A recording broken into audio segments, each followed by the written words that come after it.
Hi, I'm Leslie Combemale. I write for the Alliance of Women Film Journalists, and also I write for the Motion Picture Association's The Credits. And this is the 7th annual Women Rocking Hollywood panel. And very happy to be back with these wonderful female filmmakers. I am going to go quickly through and just do a really fast intro to for each of them because we have a lot to get through. Martina Lee is a writer, director, producer. She was awarded the Amazon Studio Fellowship, and through it she directed Black Boy Joy, which won an NAACP award and is now on HBO. She started with All Rise from the very beginning, and she started in post-production, and now in its new home on OWN, she's directed her first episode for the show. Shaz Bennett started out taking tickets at Sundance when she was 14, and then she became a programmer. And then she went through the AFI directing workshop, and she wrote for a number of shows, but directed Alaska is a Drag, which won a bunch of awards and was picked up for distribution by Array and is now on Netflix, and you can watch it on there. And she is the showrunner and co-executive producer on the last and 7th season of Queen Sugar. Hanelle Culpepper is the first black woman, first woman to direct the Star Trek series for the pilot in its 53-year history, and it was Star Trek Picard, which was great. She's done all sorts of directing, Star Trek Discovery, Kung Fu, Grimm, The Flash, Gotham, American Crime. And then in 2019, she was elected as one of the inaugural directors for the Reframe Rise mentorship program. And she directed the Haifaa episode for Westworld. I assume it was pronounced in French since it's French words. Which just aired on July 10th. And she's the executive producer and director on the small screen adaptation of Neil Gaiman's Anansi Boys. And she has a movie that she wrote and is directing called, Didn't write. Didn't write. Oh, didn't write it. Okay, so directing and producing? Yes. Okay, 1,000 Miles, and she's in production with that right now.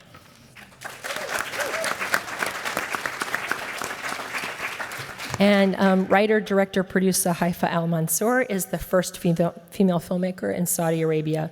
She won awards for a documentary in 2005 called Women Without Shadows, and also for her wonderful 2012 film, Wadjda.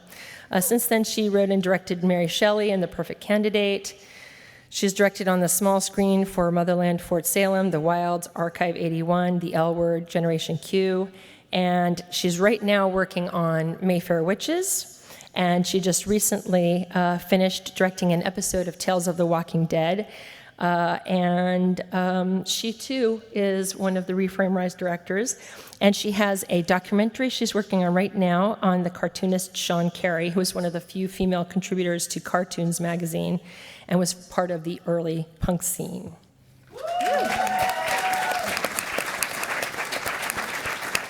Andria Wilson Mirza is the director of Reframe, the coalition of industry professionals and partner companies founded in 2017 by Women in Film LA and Sundance Institute. And what their mission is to increase the number of women in all backgrounds working in the screen industries. Before that, she was the executive producer of Inside Out in Toronto. And she works with the Reframe ambassadors and partner companies to do all the things that Reframe is trying to do for to create parity in the film and all the industries relating to that. So thank you. Thanks for coming.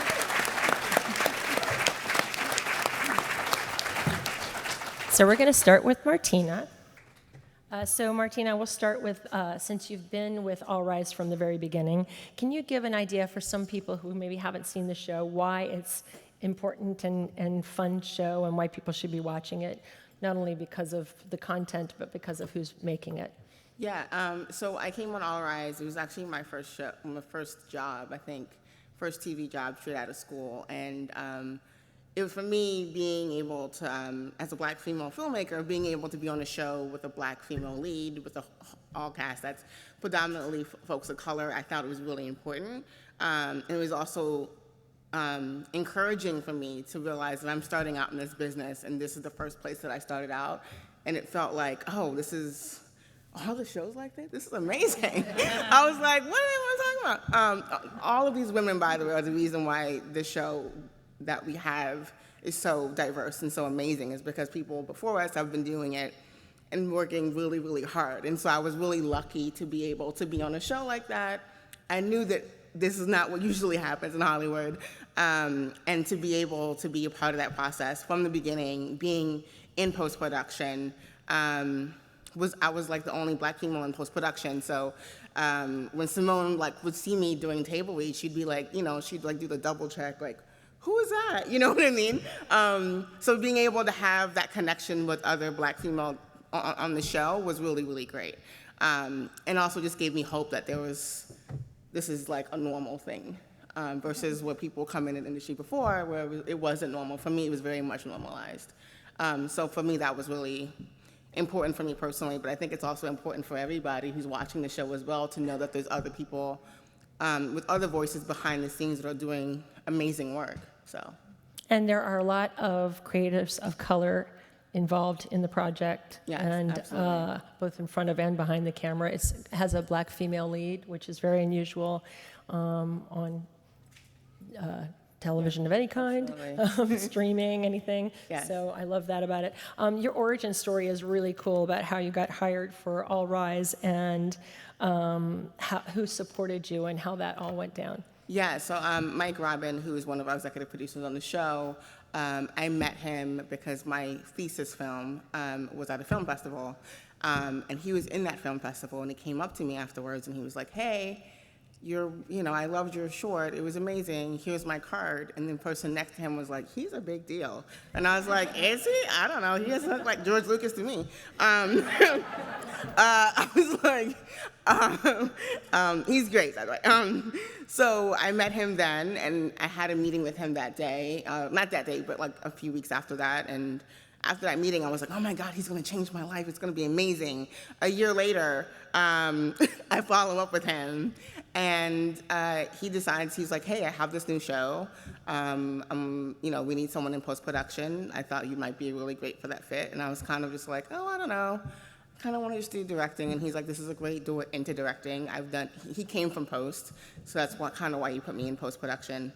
Yes, I started out in post-production as a coordinator on the first season, ended up being supervisor second season, and now I'm an AP on the third season. So, and during that process, I was also in Project Involved, Film Independent, making Black Boy Joy, which won all the awards. So, as I was progressing on the show, the executive producers got to know me on the show, and I was also doing my own work that was also getting accolades on the show. So it was like a 1-2 punch of having people in the industry that know you personally and having that personal connection, as well as doing your own work and making sure that the work that you do speaks for itself and that you can show what you can do. And I think between those two things, it was an easy ask, especially after the NAACP Image Award. It was an easy ask to be like, so what about third season? I felt bold enough, emboldened enough to really ask that question, because I felt I had enough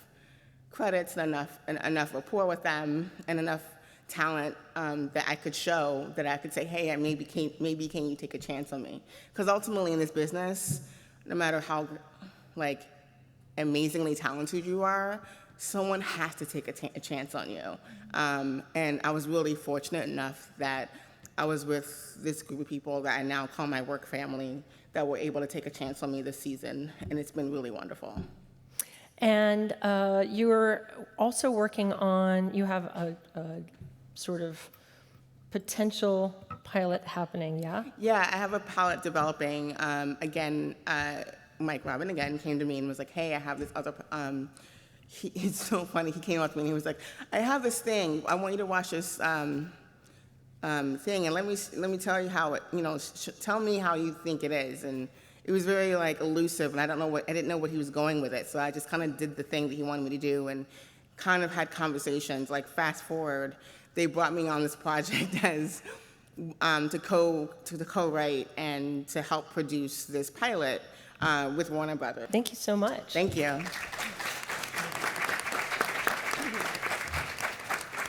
So Shaz, we've talked several times, and you were a producing director the last time I talked to you, and now you are the showrunner of Queen Sugar's last season, which I think is so cool.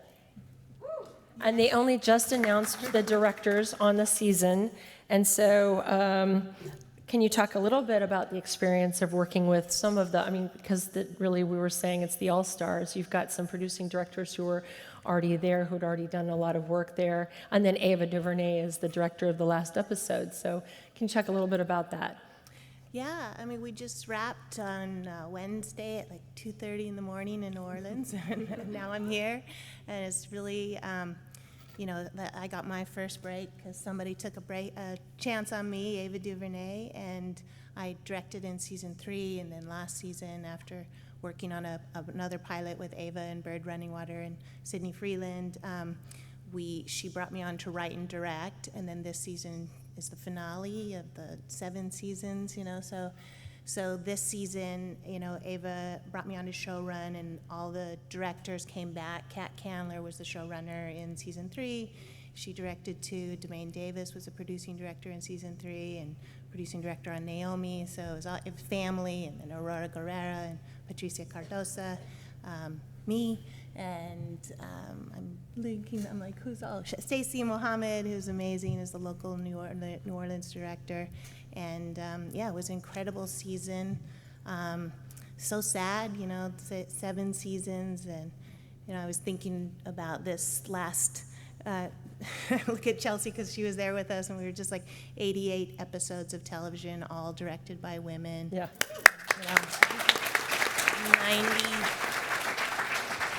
94 years since TV started, and this is the only show that's 7 seasons of all directed by women, and that's all because of Ava DuVernay, and she had a vision, and I think it's always important. We were all very accomplished directors, and Ava was tracking us and handpicked all of us, and all of us were pounding our heads trying to get into television, and she gave us careers, and we're going to hopefully pass that on to the next show, and so so hopefully over the next 94 this won't be the only one.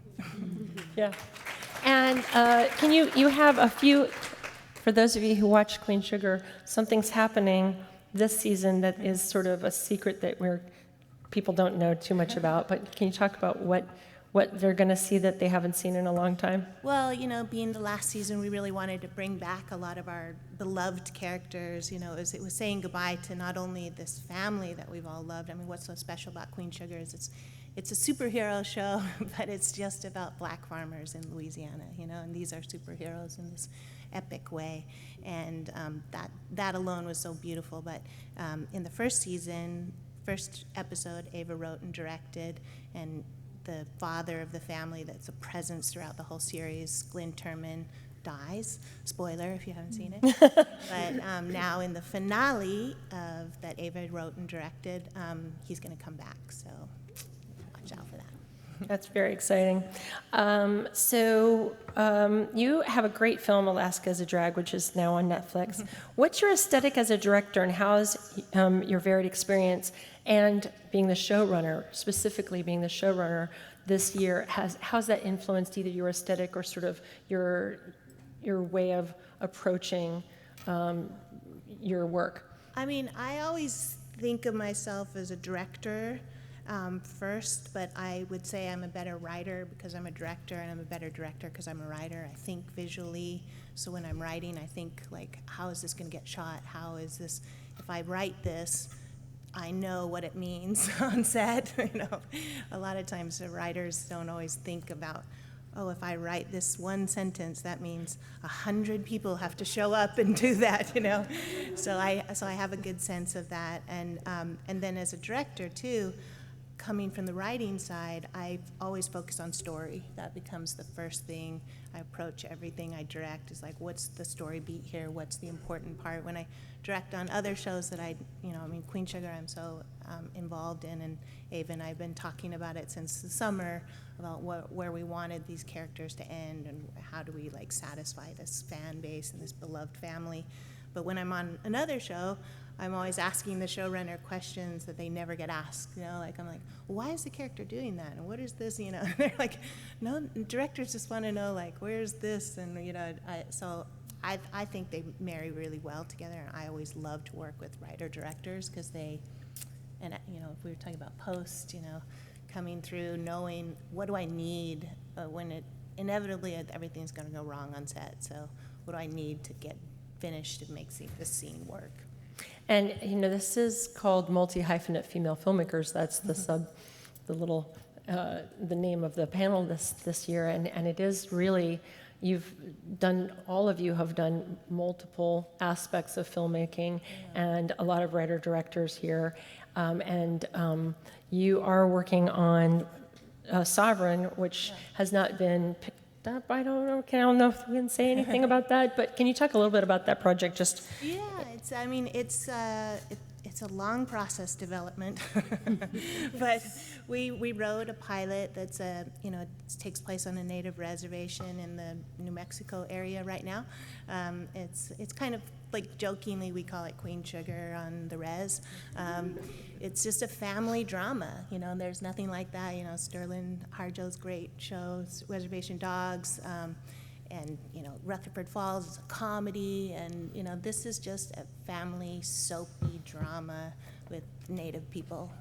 And I co-wrote it with Sidney Freeland, who's from the Navajo Nation, and Bird Running Water is producing it, that we worked with at Sundance. So it comes through, it's a long, you think of like all the mentors you've had, and they always tend to be just people you've worked with over and over. Hanelle and I did the AFI directing workshop for women, and you find your people just kind of working through your circles of group of friends, and hopefully you just continue to work together and hire each other. So that's what Sovereign. So we wrote a second episode, and we're waiting on a series pickup, and I think there's nothing like it on TV, so I'm really hopeful. And I think also that's what's important is that you are hiring in front of and behind the camera Indigenous people to work on the show. That's what it's made by, it stars, and it will have creatives, below the line who are Indigenous, and that is, it allows other people Fingers to see that's crossed. possible, if it happens, yeah. Right now it's me and Sydney and Bird and Ava, but But you're looking forward to building a big, that's beautiful Indigenous family. and there's so much talent of incredible Indigenous artists, and what's fun about telling a story that hasn't been seen is that everyone's kind of shocked, but like when you kind of grew up around, I always think of Reservation Dogs as like it's dark, it's funny, it's so great, but it's so clearly Sterling, and it's like everyone's just like, wow, what a great voice, and it's like he's been here, he's been making movies, he's like a really talented person. It's just they got to find those people. Yep. Just look a little bit outside your regular Absolutely. folks. Thank you.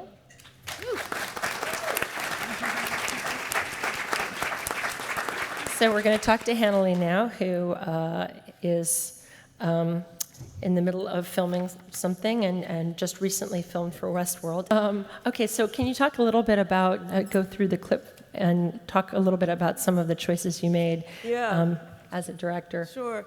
Well, that sequence was one of my absolute favorite sequences from season 1, and so I was really thrilled to not only be able to open the park, but to be able to recreate it.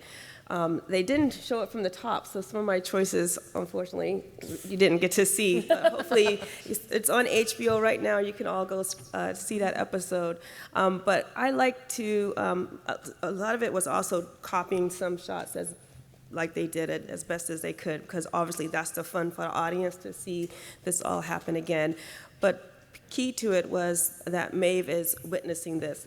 For those who don't know, the character that got shot, the woman, is the host, that she usually is that person. And so she's kind of watching this storyline happen. So I wanted to tie her into the shot. So in addition to having shots that equal what you saw before, we also have shots that include her, that are from her POV of this scene. Also, I prefer not to be very cutty with my stuff, so whenever I can tie things together, I do. So where I placed them in that room was very mapped out because it had to work for story. I'm also a story-driven person, so she needed to be close enough to hear conversations that were happening. She needed to be able to see when the piano turns. I didn't want to cut to the piano, so I positioned her so that she's behind it and so that I could react to the piano as it started playing. I wanted her to be close to where the cheaper version of her character gets shot. So things like that. That's wonderful. And you're an executive producer and director on Anansi Boys, which is based on a novel by Neil Gaiman, maybe some. Yeah, I thought. Okay. Can you talk about what your impact has been on the look of the show and kind of the visual language? Sure. Yeah, it was really great to be involved with that. It's a show that they had been thinking about for quite some time. So actually when I came on board, there was a lot of artwork that had already been done. And so it was a matter of coming in and taking that. Some of it we kept as is and some of it we changed. I wanted to bring in, because Anansi is such an important part of African culture, African Caribbean culture, also in the South. I wanted to bring in as much of those cultural elements as possible and bring that into all the production design and costume and music and everything. Also, when it came to like determining, as anyone who's read the book will know, it's the story of two brothers, and one is regular human like us, and one is a god who did not realize his brother was a god. So we wanted to have a different look for the two worlds, for London versus Florida versus the Caribbean, for the magical world versus the reality world. So we played around a lot with color, having cooler colors for Charlie, who's also, feels kind of stuck and is in his life and not really having a lot of fun, versus his brother who's full of life and color and energy and warmth. So we did a lot of things like that. Everything is, every choice to me is driven by the story and the characters. And it just helps because when you are approaching material and there's so many choices you can make for any one scene, the more I can hone in on those kind of guides, it helps to narrow down that field. Can you talk about some specifics about the cast? Because actually it's one actor playing both Yes, so brothers. Malachi Kirby plays Charlie and Spider. Delroy Lindo plays Anansi. We also have the four aunties, CCH Pounders playing Higgler. We have Jason Watkins, who plays Graham Coates, and Fiona Shaw plays Maeve. And then we have Grace, sorry, I can't space it on Grace's last, Grace Safe, who plays one of the love interests, and Amara St. Jai, I think is how I say it. She plays the other love interest, yeah. And so we were, and I was a part of all the casting. It was really, really great to work with the producers and with Neil and with Douglas, the other showrunner, to figure out who would be the right person, because especially for Charlie Spider, that was the toughest one.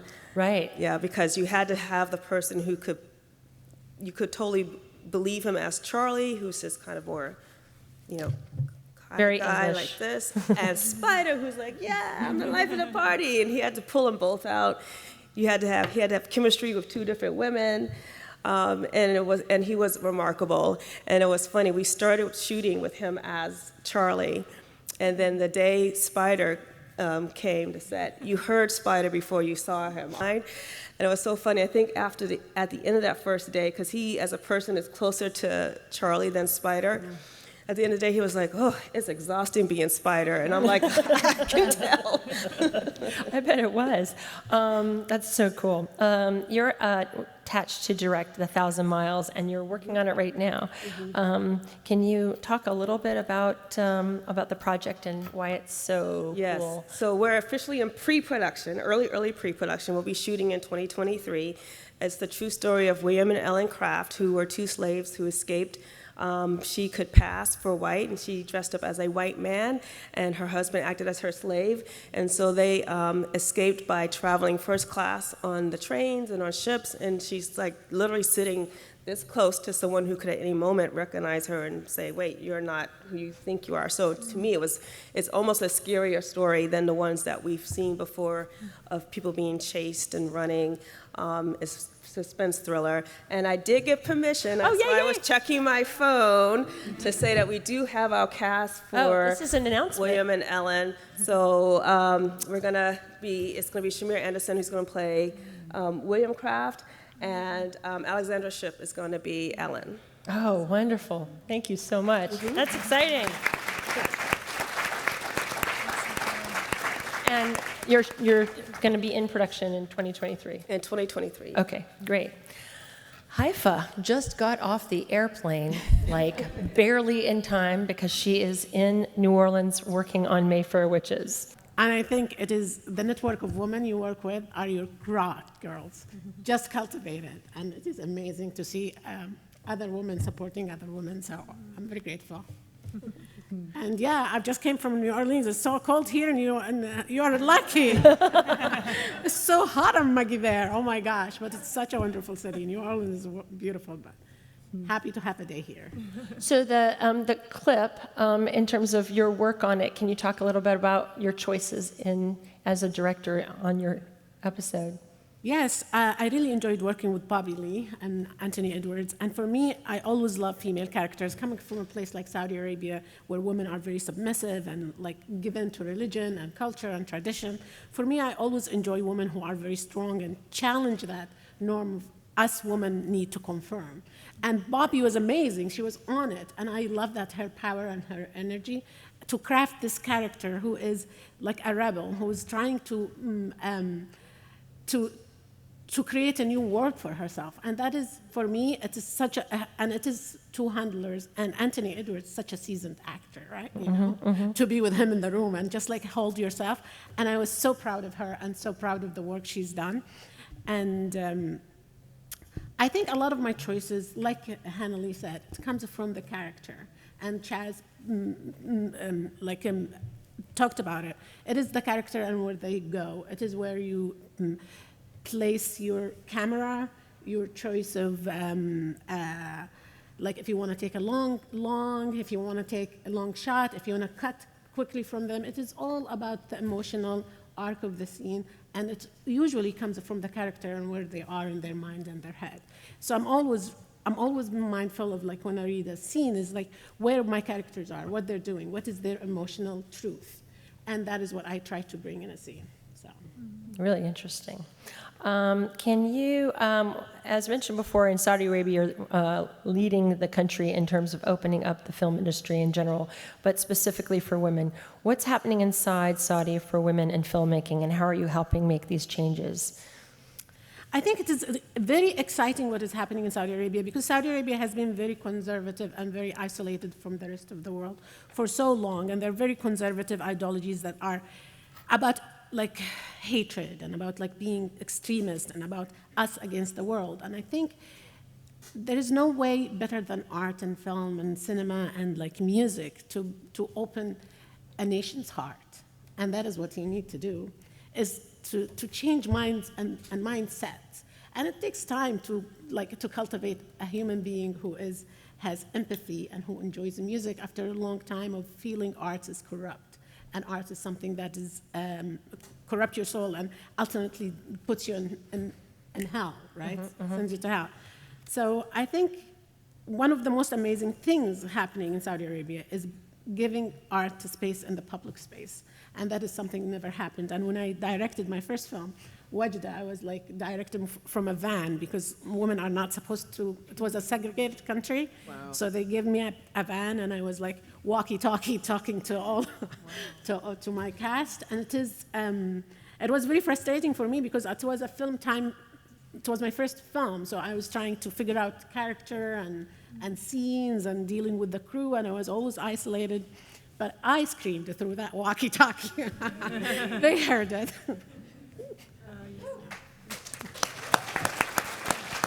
And why do you think it's important for female filmmakers to produce? How has producing made the difference in your own projects? I think the projects that I produce, I have more control on what I want to say. And the cut too, the music, and especially in film, because sometimes if you are not a producer after 8 weeks, and because I come from a film background and I just started doing TV, but it is like that just being removed from your story as a director sometimes can be frustrating. I usually have very great experience with all the producers I worked with, but still I feel like after 8 weeks of doing my director's cut, I am out, and someone else will take over to put their own spin on my work. So I feel producing puts me in the mix and gives me the chance to carry on and see my vision towards the end. So I encourage a lot of women, and sometimes it is hard, you have to negotiate it in your contract, and a lot of people don't want the director to be a producer and stuff like that, but it is very important for women filmmakers to understand that producing is part of protecting your vision. Mm-hmm. And in this industry, it is very, very man-oriented, and every time, I have fun on my set, but I know that people see me as a woman when I go on the set, and it takes a while to create dominance, to bring in, to say that I am the leader here.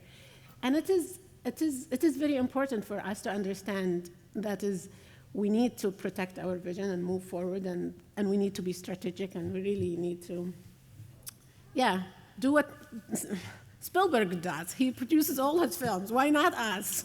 Right, absolutely.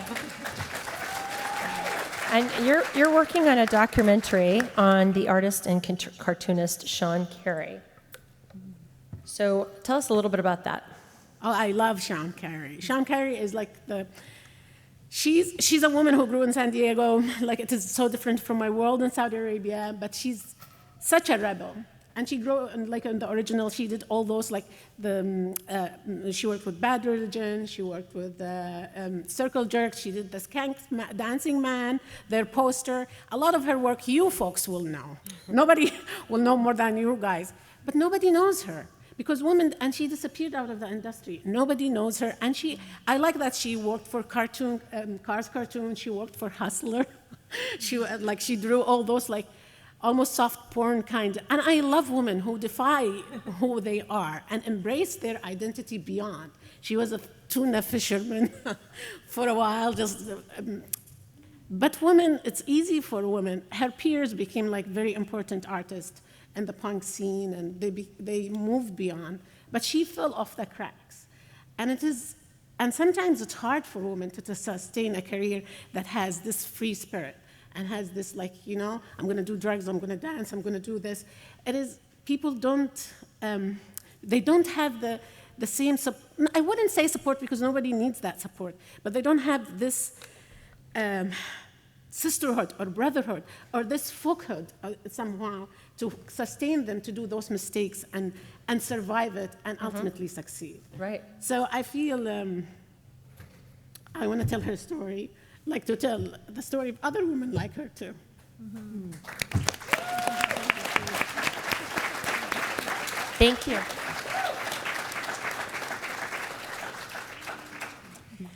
Andria is here representing Reframe, which is very exciting, and we have a little explanation of what Reframe is.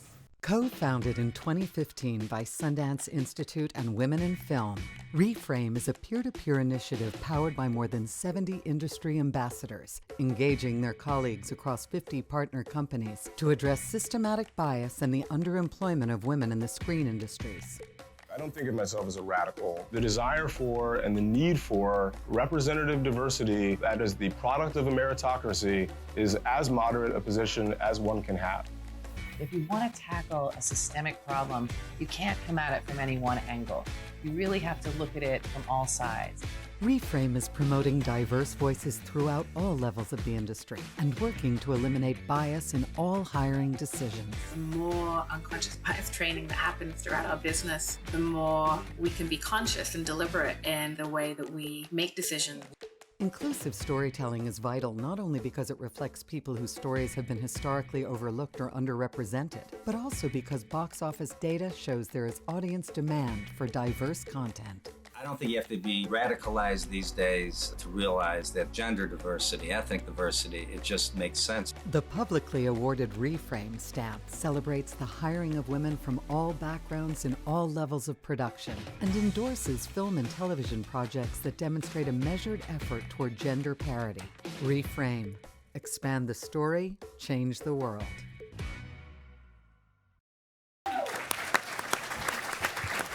And you guys just announced who got the Reframe stamp like a couple of days ago. So can you talk a little bit about that? I would love to. Yeah, we just this past Tuesday released our report on gender and hiring in TV. So we looked at more than 2,000 episodes of scripted content that came out over the last season. And that's about 200 series. And of those 200 series, 94 of them demonstrated gender balanced practices in key positions. So that's some good progress. That's some really, really good progress. We're almost at 50%. But there were also some really revealing findings within those numbers. You know, we've seen, and as represented here on this panel with these incredible directors, we are seeing more women directors on these shows. We are seeing more women direct multiple episodes of multiple series, as you also demonstrate. But there are still key positions where the needle is not moving. Visual effects continues to be one of those spaces, music and composing. Cinematographers, we are starting to see more women, you know, operating, holding the camera, leading the camera team, but still work to be done there to get to parity. And I should say, you know, in this analysis, of course, we're looking at who is hired. We're looking at gender, we're looking at race and ethnicity, and we're looking at trends year over year, as well as which companies, which studios are really showing up and showing out. So in this most recent report, actually, Apple had 75% of their original content earn the Reframe stamp, which means it met the qualifications for gender balanced hiring. This is the first year they really showed up on the list, and they really, really showed up, even for series that might be perceived as more male-driven series like Severance, you know, with an amazing woman DP, with some really incredible women department heads, got the stamp. So some interesting findings there for sure. And you also wanted to talk about the Emmy nominations and how that kind of connects in with the Reframe stamp. Totally. So in addition to looking at these popular series, so across networks, across streaming, across, you know, many different formats that people are watching now, we were also looking at what was recognized in the Emmy nominations. So we had some really historic and exciting nominations. Of course, Abbott Elementary, Quinta Brunson with those historic Emmy nominations. We were thrilled to see that. In comedy series, outstanding comedy series nominations, the majority of the series in that category demonstrated gender balanced hiring practices. Very interesting. Drama, a little bit behind. Limited series, very, very strong. So we did have some of those, you know, really female-led series this year in the limited category that really showed up. And a number of those also had female showrunners. One data point that I do want to hone in on there, though, is that when we look at the overall picture of showrunners, and this won't be news to anyone on this panel, but the majority of them are white and the majority of them are male, by some pretty drastic numbers. So, you know, we're at about 30% women showrunners, which is a huge step forward from where we were just several years ago, but less than 10% of those are women of color. So, you know, there's an investment that we are always talking and thinking about in terms of like, what are those pipeline roles? I think Martina had, you know, such a great story in terms of coming in through post. We've got folks here that, are also writers that come from a, film background to come in as, in episodic directing. So thinking about how are we going to get to the place we want to be in a few years, that's a bit of the work that we do on the systemic change side, in addition to supporting individual directors like these amazing folks. And what do you say to people? I think everyone who's in here believes that it's really time for there to be parity and for there to be kind of equity around and the audience and obviously the people up here. But there are people who say, you know what, you don't need this, you're going overboard. It's like, why is this such a big deal? This is like overcorrection. But there actually is a good reason monetarily for them to be doing this. So, and in terms of being watched. So can you talk a little bit about the naysayers and, why that doesn't really make sense to follow along with? I think I want to go back to what Shaz said earlier about, the first 94 years of, content being made in this format. We can't forget our history and just focus on, these last 3 years, since Me Too, wow, that we've made progress since Me Too. Yes, that's amazing. We got to celebrate. We got to celebrate the wins. We got to celebrate the talent. But we also have to look at what were the historical exclusion of people in specific roles that got us to that crisis point that we're now trying to correct for. So I say, hell yeah, we have to overcorrect because we have a lot of ground to make up. We're not starting even at the baseline, we're starting so far behind. So we have all of that work to do. If we were there, if we were close, I'd be like, yeah, you know what, okay, maybe we can chill. I'd just like to watch some great shows that I love. But we really still have to do the work. And when I think about how consumers of content, fans of content can be a part of that journey, Hollywood, Haifaa was talking about conservatism. It's like Hollywood it can still be a really conservative place in terms of decision making, what is perceived as risky. And a lot of these amazing directors that you love at some point in their career have been perceived as a risk. So you can show that they are a sure thing by showing up for them, supporting them, getting the word out about their projects, championing them on social.